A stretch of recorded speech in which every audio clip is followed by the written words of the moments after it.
Mastering the craft of innovation. There's a wonderful computer game, originally developed back in the 1980s, called Elite. You can still find versions of it today.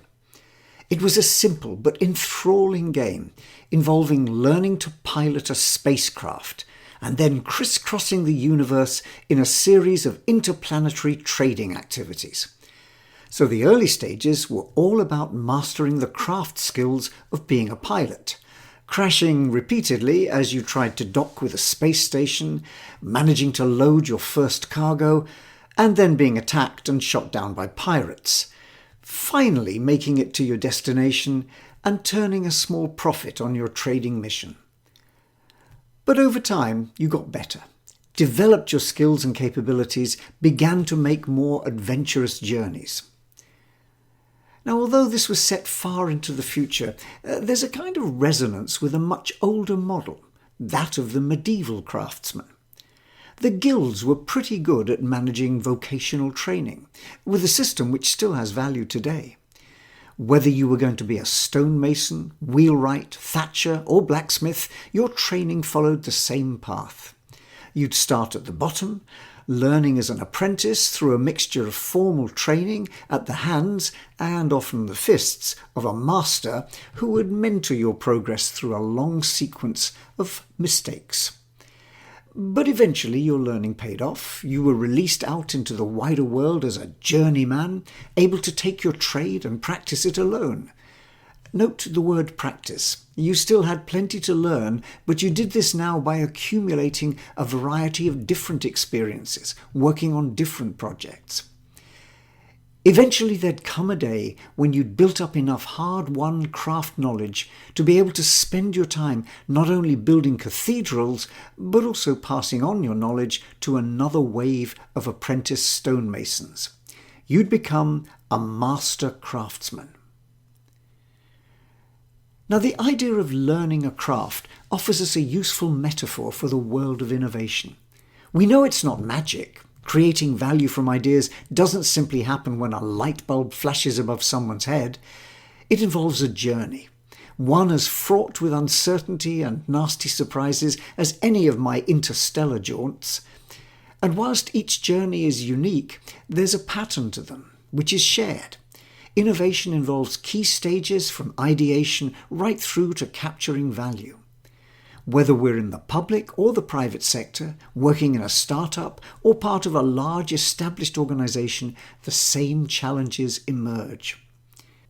Making the journey is going to require considerable skill if we're to avoid crashing somewhere along the way. But learning these skills doesn't have to be a matter of trial and error alone. Just like our medieval guilds, there's a wealth of accumulated experience which can help. In the case of managing innovation, we've been studying and sharing knowledge about making the journey for around 100 years. That's a valuable resource to draw upon. And we need it. The evidence is clear. Most innovations fail. In the early stages of development, most new ideas for products or services fall by the wayside, and even those that make it as far as being launched fail to scale. The same figures almost certainly apply to process innovation, changes in how we work inside our organizations, but we rarely get to see them. Now, we shouldn't be surprised at this. After all, we're talking about an uncertain process. By its nature, there are going to be surprises as we make our journey. The technology won't work, the market isn't really there or doesn't want what we thought. Competitors have stolen a march on us and launched a better alternative. The government changes the regulatory rules of the game, and so on.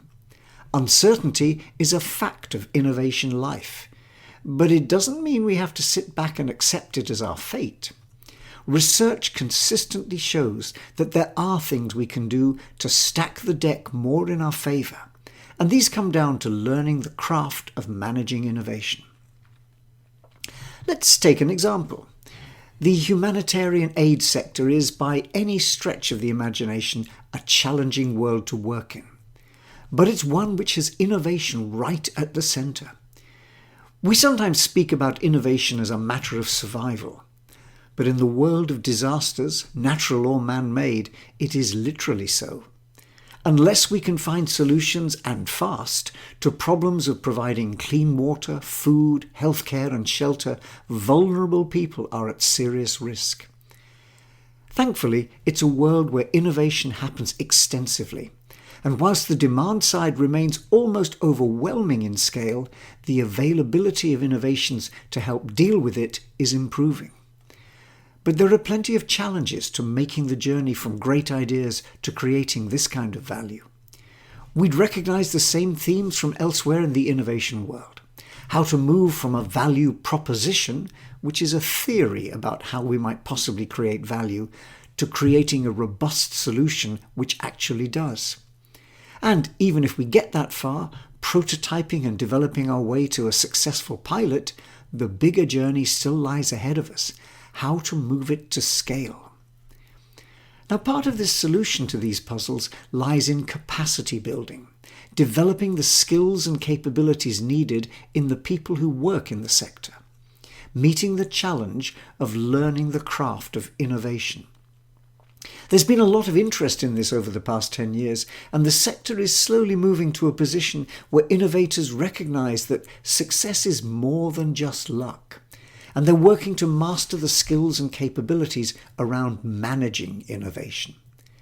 Developing training programs around the challenge of building robust business models, learning to use key tools in innovation management, mastering the required skills to handle the journey to scale. There's a great deal now available to support the learning process.